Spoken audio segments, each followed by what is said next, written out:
दौर में महिलाओं ने कई क्षेत्रों में तरक्की तो की है, लेकिन उनके साथ इनकी चुनौतियों की शक्ल भी बदल गई है। उनका नया चैलेंज है बिजनेस की दुनिया में अपनी पहचान बनाना। बिजनेस और स्टार्टअप पर आमतौर पर पुरुषों का वर्चस्व रहता था, लेकिन अब न्यू एज वुमेन एंटरप्रेन्योर ने इस चुनौती से निपटना सीख लिया है, बल्कि पुरुषों को जोरदार टक्कर भी दे रही हैं। ऐसी ही एक महिला एंटरप्रेन्योर नीति सिंघल आज हमारे साथ है, जिनसे हम उनके सफर के बारे में बात करेंगे। नीति सिंघल एक डिजाइनर है और एक बिजनेस वुमेन है, जिन्होंने ट्विन वन ब्रांड की शुरुआत की। नीति हाल ही में फंड रेजिंग के लिए शार्क टैंक इंडिया में भी आई थी, जिसके बाद उनकी चर्चा देश के हर छोटे से लेकर बड़े शहर में हो रही है। तो नीति, हमारे शो में आपका स्वागत है। हमसे बात करने के लिए आपका बहुत बहुत शुक्रिया। Thank you so much for having me here. नीति, आपसे पहला सवाल, एक ड्रेस में दो लुक का जो आइडिया है वो कैसे आया? जो मेरी शार्क टैंक की पिच थी वो काफी हद तक ट्रू है कि मेरे साथ भी एक्चुअली ऐसा ही हुआ कि मैं इटली में रहती थी कुछ साल पहले तक। मैं वहां एज एन डिजाइनर काम कर रही थी और मेरी सेम स्ट्रगल थी। रोज सुबह ऑफिस जाने के लिए तैयार हो तो कपड़े नहीं, शाम को कहीं कोई इवेंट में जाना हो तो ऑफिस चेंज कैसे कैरी किया जाए, अगर कहीं और जाना है तो या तो फिर वही रोना हर लड़की की तरह कि अरे मेरे पास पहनने को कोई कपड़े नहीं, पर एट द सेम टाइम आपके पास एक कवर्ड है आपके कमरे में और उसमें रखने की जगह नहीं। तो मेरा भी रोज का वो स्ट्रगल रहता था। बहुत प्राउडली तो नहीं कहूंगी, लेकिन मैं भी हर हफ्ते शॉपिंग जाया करती थी। एंड मैं कितनी बार सोचती थी कि अरे इसका कोई तो सोल्यूशन निकलना चाहिए, मतलब ये तो हर हफ्ते की प्रॉब्लम दिखती है। और यूरोप में रहती थी तो मुझे ट्रैवल करना बहुत पसंद था, और ट्रैवल में चेक इन लगेज नहीं हो तो फिर तो और ज्यादा प्रॉब्लम लगती थी। बट इसका मैं सही कहूँ तो मुझे सबसे ज्यादा हिट किया जिस दिन मैं इंडिया वापस आ रही थी, क्योंकि मेरे पास एक नहीं 7 बैग कपड़ों के भरे हुए थे, और जिनमें से प्रॉब्लली मैंने 30% कपड़े कभी पहने भी नहीं थे। सो तब मुझे रियलाइज हुआ कि नहीं नहीं मतलब इतने कपड़े होने के बाद भी मैं हमेशा प्रॉब्लम में रहती थी। And at the same time तब तक काफी हमको सुनने में भी आ रहा था कि प्लैनेट को सबसे ज्यादा पोल्यूट करने में एक रीजन फैशन भी है। तो तब मेरे दिमाग में आया कि क्यों नहीं सिर्फ एक रैंडम डिजाइनर बन के क्यों रह जाए, लेकिन why not add something more to it. तो थोड़ी सी शुरुआत दोनों तरफ से की, एक वुमेन को खुश कैसे किया जा सके, उनकी प्रॉब्लम्स कैसे सॉल्व की जा सके, और दूसरी तरफ की जो लैंडफिल्स में जो कपड़े रह जाते हैं, जो डिस्पोज ऑफ किए जाते हैं, उसको कम करके वर्ल्ड को कैसे कम पोल्यूट किया जा सके। जी। तो दोनों का बैलेंस ढूंढते हुए मैंने 3-in-1 डेवलप किया, जहाँ पे रिवर्सेबल और कन्वर्टेबल कपड़े बनाए, जिससे लोगों को कहा जा सकता था कि आप एक गारमेंट खरीदिए, आपको हर हफ्ते शॉपिंग जाने की जरूरत नहीं है, आप उसको 2 से 3 बार बहुत कन्वीनियंटली पहन सकते हैं, आपको रिपीट वैल्यू ज्यादा मिल रही है, पर आपको डिफरेंट लुक्स भी दिए जा रहे हैं उसमें। तो ये एक फर्स्ट स्टेप था और हमारी जर्नी अभी चालू है। अपने शार्क टैंक इंडिया में आने का फैसला क्यों लिया? सबसे मेन रीजन तो इन्वेस्टमेंट ही था। क्योंकि कोविड के बाद एक स्मॉल ब्रांड होने के नाते बहुत ज्यादा जरूरत थी कि ब्रांड को सस्टेन कैसे किया जा सके। ऑल्सो क्योंकि हमने जितना जितना थोड़ा बहुत हमने कुछ सालों में ब्रांड से कमाया था, वो सब हमने वापस हमारी कोविड के टाइम टीम को सपोर्ट करने में यूज कर लिया था वो सारा फंड। तो और उस टाइम कोई बिजनेस ऐसे आया नहीं 1-1.5 साल में, तो कहीं ना कहीं ब्रांड को सस्टेन करना हमारे लिए बहुत जरूरी था, और फंडिंग की बहुत ज्यादा जरूरत लग रही थी। और फिर शार्क से बेटर तो कोई हो ही नहीं सकता है आपको ये सपोर्ट देने के लिए। तो सबसे पहला रीजन ये था। और दूसरा रीजन तो ऑफ कोर्स शार्क टैंक अपने आप में एक बहुत बड़ा होता है हर स्मॉल बिजनेस ओनर के लिए। पहले मेरा शार्क टैंक अमेरिका जाने का भी एक बार सपना रहा था, क्योंकि शार्क टैंक अपने में एक बहुत आपको बहुत बड़ी बात है, आपको बहुत सीख मिलती है। तो आई जस्ट गॉट लकी कि शार्क टैंक इंडिया आया और मुझे पहले सीजन में जाने का मौका मिला। शार्क टैंक इंडिया में आने के बाद आपकी लाइफ में क्या चेंज आया? बहुत सारे चेंजेस आए। आई थिंक मेरा सबसे पहला एक्सपीरियंस था इन्वेस्टर्स के सामने अपना ब्रांड पिच करने का। तो मुझे एक और नई सीख मिली कि आप अपने ब्रांड को कैसे किसी के सामने और पुश करते हैं, रखते हैं, प्रमोट करते हैं, फंडिंग के लिए कैसे आपको कितनी तैयारी लगती है, क्योंकि ये भी चीज हमको सोनी चैनल की जो प्रोडक्शन टीम थी उन्होंने बहुत हेल्प की समझने में।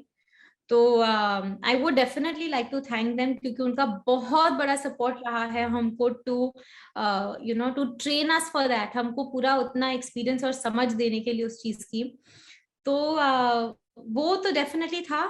उसके अलावा हमारी अवेयरनेस भी काफी बढ़ी, लोगों को हमारा प्रोडक्ट काफी पसंद आया। सो डेफिनेटली जहाँ पे इतनी तारीफें मिलती है, इतने अप्रिसिएशन मिलता है, आपके ब्रांड को लोग सपोर्ट करना शुरू करते हैं, तो उससे ज्यादा और एक ब्रांड को क्या चाहिए। शार्क टैंक इंडिया में आपके मतलब आपके प्रोडक्ट्स को लेके आपके आइडिया पे कई सवाल किए गए, काफी कुछ कहा भी गया, लेकिन आपने बड़ी सहजता के साथ कहूंगी इसको कि आप खड़ी रही और आपने आपने उसको एक्सेप्ट किया, मतलब आपने इसको बहुत नेगेटिवली नहीं लिया, आपने फिर भी इसको एक पॉजिटिव नोट पर लिया। आप इस पर क्या कहेंगी? क्योंकि ये बाकी मतलब आप जिस जगह खड़ी थी बहुत आसान नहीं होता कई बार एक्सेप्टेंस, और उस एक्सेप्टेंस के बाद आगे बढ़ना, तो इस पर आप क्या कहेंगे?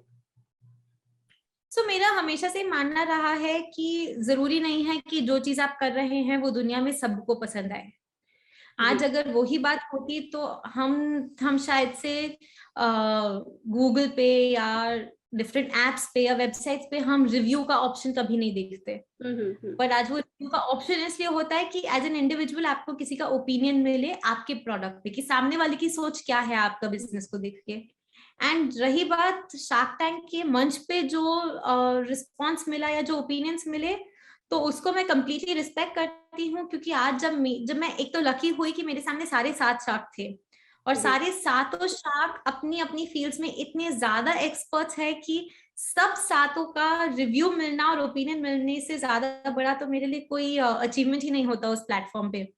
सो आई स्टिल थैंक कि उन्होंने उनका ओपिनियन मेरे सामने रखा। उन्होंने कुछ भी मतलब सिर्फ तारीफ करने को नहीं की, बट उनको जो चीज पसंद आई उन्होंने उसकी तारीफ भी की।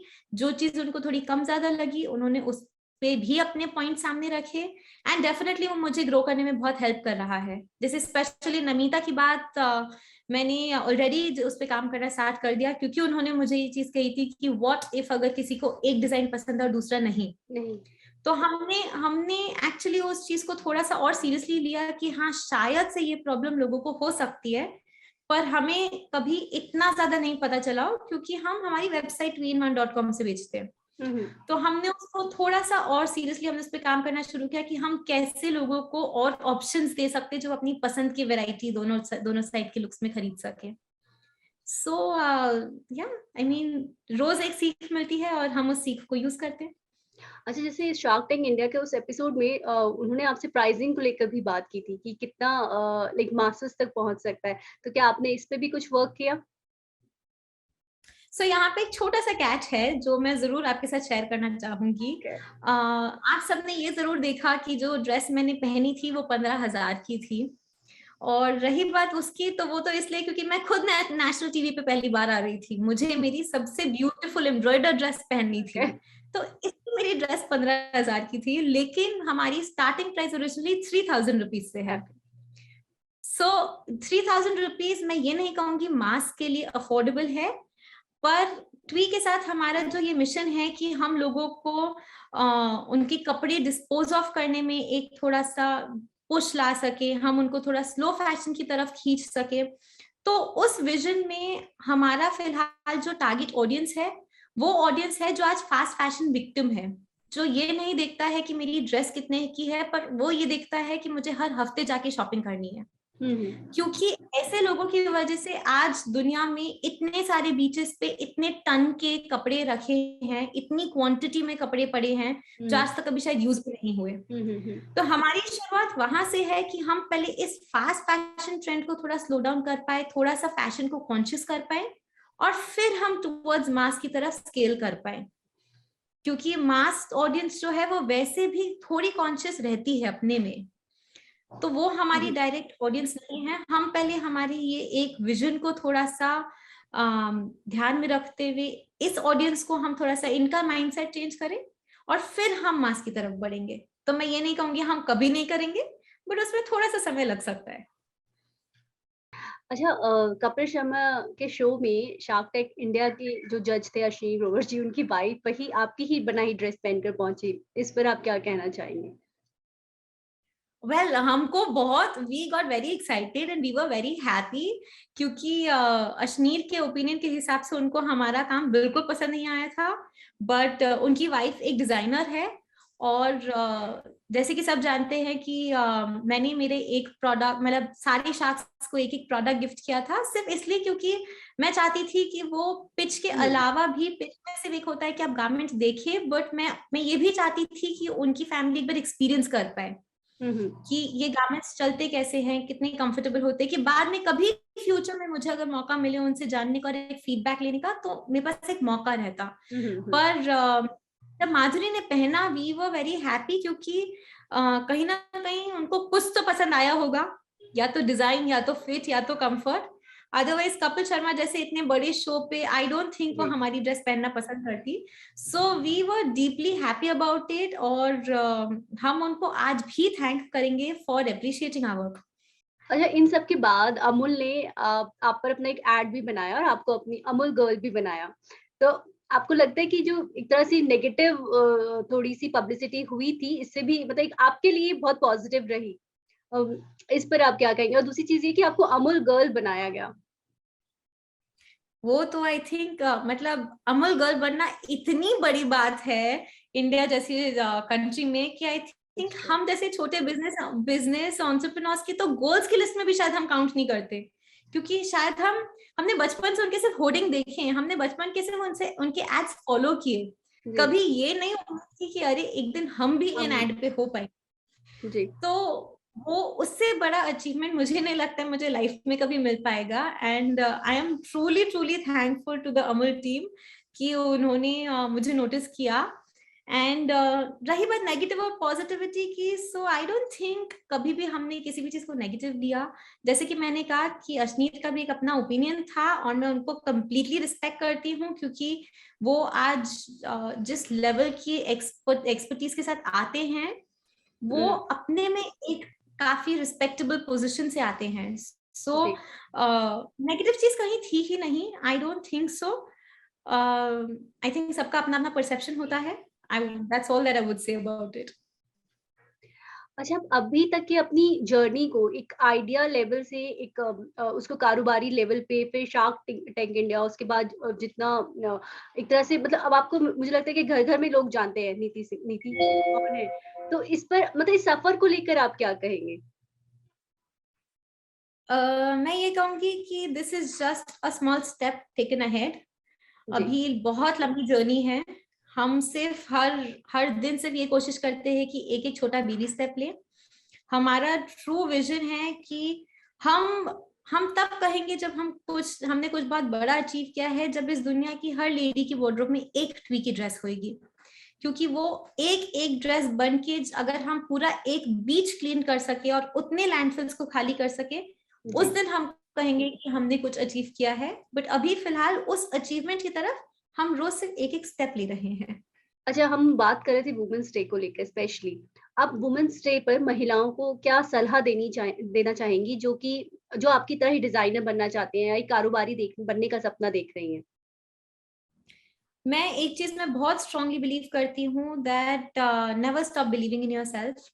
अगर आपको पता है कि जो आप सोच रहे हैं, जो आप करना चाह रहे हैं, अगर आपकी गट फीलिंग कहती है कि आप सही हैं, तो आपको और किसी की नहीं सुननी, पर अपने आप की। आपको कभी भी सेल्फ डाउट में नहीं आना है।